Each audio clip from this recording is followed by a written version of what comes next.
The throne hall of the High Dominion stretched longer than any human street and glowed with a cold, pale light that drifted from crystal veins carved across the walls. The Imperial Guard stood in formation, each soldier towering in obsidian armor that shimmered like living metal. Every guard was bred for combat and discipline, and among them none carried themselves with sharper precision than the young soldier named Rila.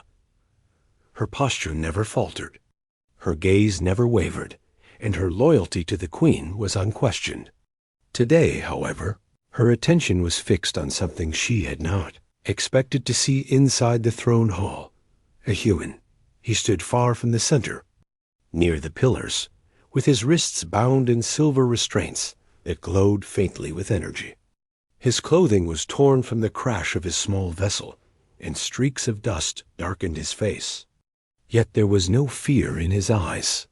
He looked around with a strange blend of curiosity and calm control, as if he had wandered into a marketplace rather than the center of a galactic empire that could swallow a world within a cycle. His name, as Rila had been informed, was Tom.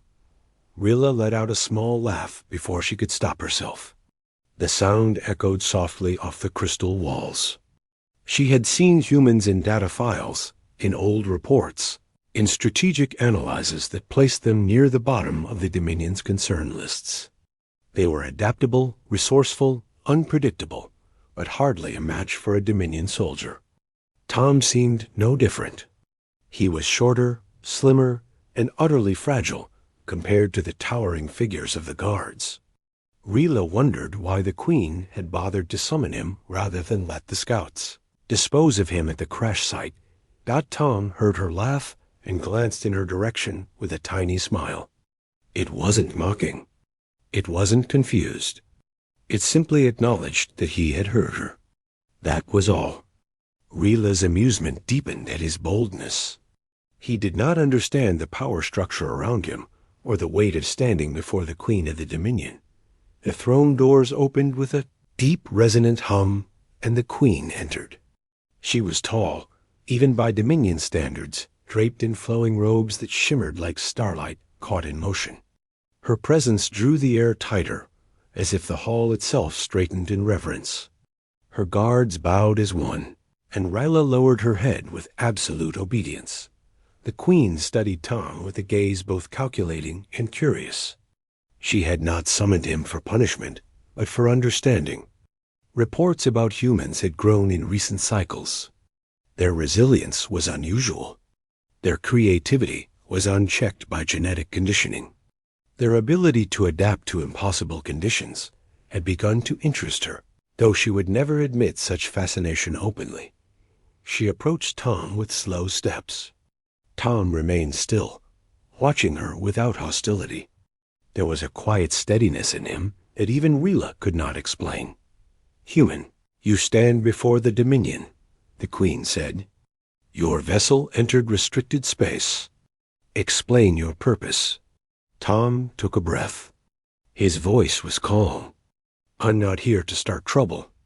I was exploring, mapping, trying to learn what was beyond the regions our crews usually visit. A meteor storm hit my craft. I lost control and crashed on one of your outer stations."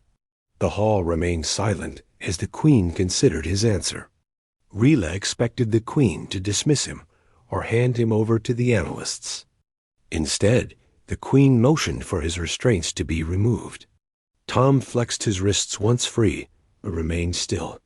"You speak with no fear," the Queen said. "Do you know where you stand?" Tom nodded. "In the heart of your empire." "I know, and yet you do not tremble." "Fear doesn't help much in survival," Tom replied. "And I'm alive." "That's already more than I expected after the crash." A whisper of amusement passed over the Queen's expression. Rila watched closely.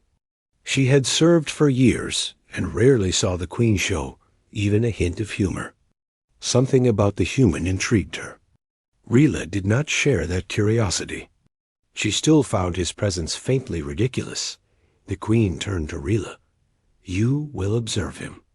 Assess whether he poses any threat. Report findings in 2 cycles. Rila bowed. As you command. Tom was escorted to the observation wing, and Rila followed with a disciplined stride. Along the way she watched him, searching for signs of deception. He walked with a light step, looking around with interest rather than caution. When they reached the observation chamber, Rila activated the security field and locked the entrance. "You will stay here," she said. "Do not attempt anything foolish." Tom nodded. "Wasn't planning on it. But if you don't mind me asking, why were you laughing earlier?" Rila stiffened slightly. "You imagined it." Tom smiled again. "Sure." Rila ignored him and left the chamber, closing the heavy door behind her. She moved to the control room to monitor him. For the first few hours, Tom behaved exactly as expected. He explored the space, tested the limits of the field without trying to break it, and eventually sat down on the bench to rest. He didn't speak to himself. He didn't panic. He didn't plead. Rila almost felt disappointed. Humans were supposed to be emotional. This one was too calm. On the second day, Rila stepped into the chamber to deliver his meal. He thanked her politely. She said nothing in return. When she turned to leave, he called out, "Is there something specific you're examining about me?" She stopped. "My duty is to determine if you are a danger. Am I?" She faced him fully. "Not physically. You are too weak to threaten a soldier." Tom chuckled softly. "Fair enough." Her jaw tightened. The laugh bothered her more than it should have. Later, Rila checked the Queen's orders and noticed an updated directive. The human was allowed limited access to his craft. Rila would escort him. She almost questioned the order, but followed it without hesitation. When she informed Tom, he stood up with an eager look. Rila guided him through the corridors.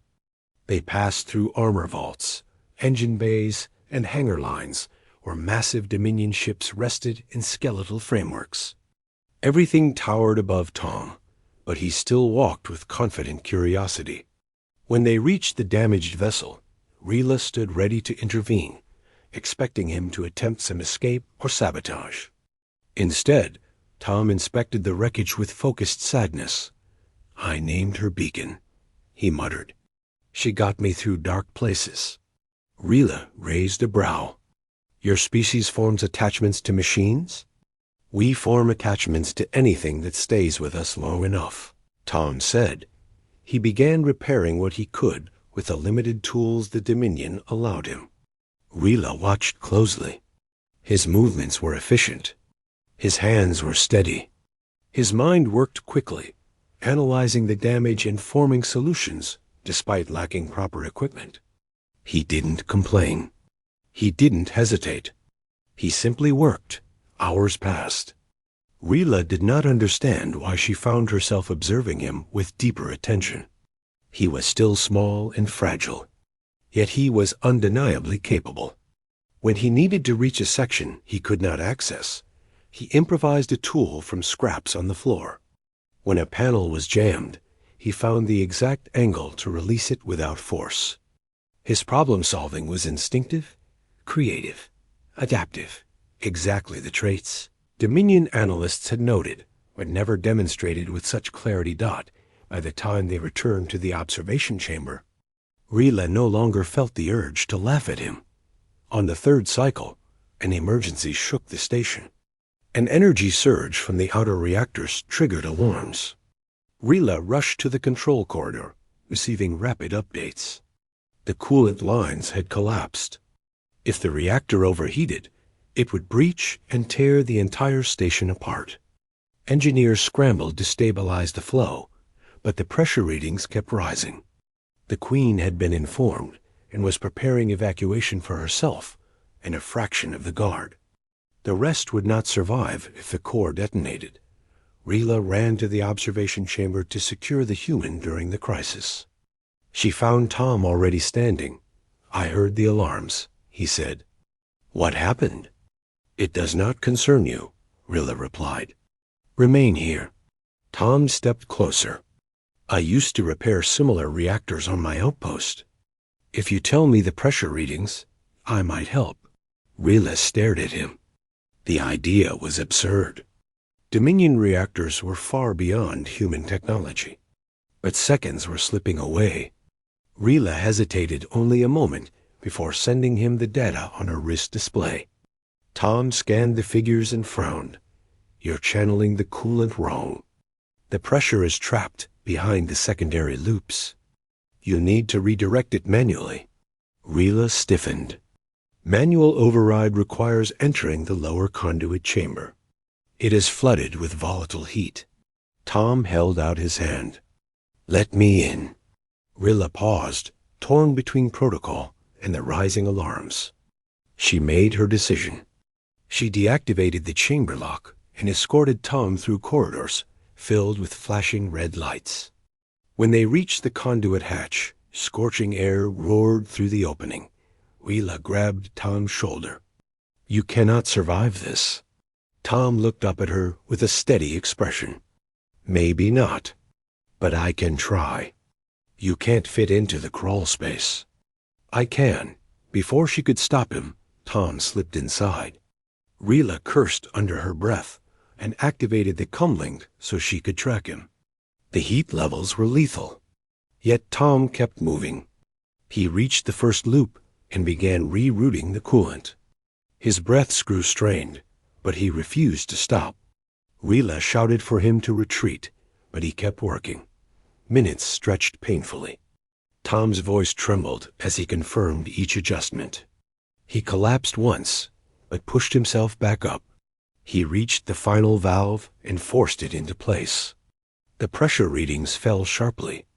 The alarm stopped. The station had been saved. Tom crawled back toward the hatch, barely conscious. Rila reached in and pulled him out, carrion.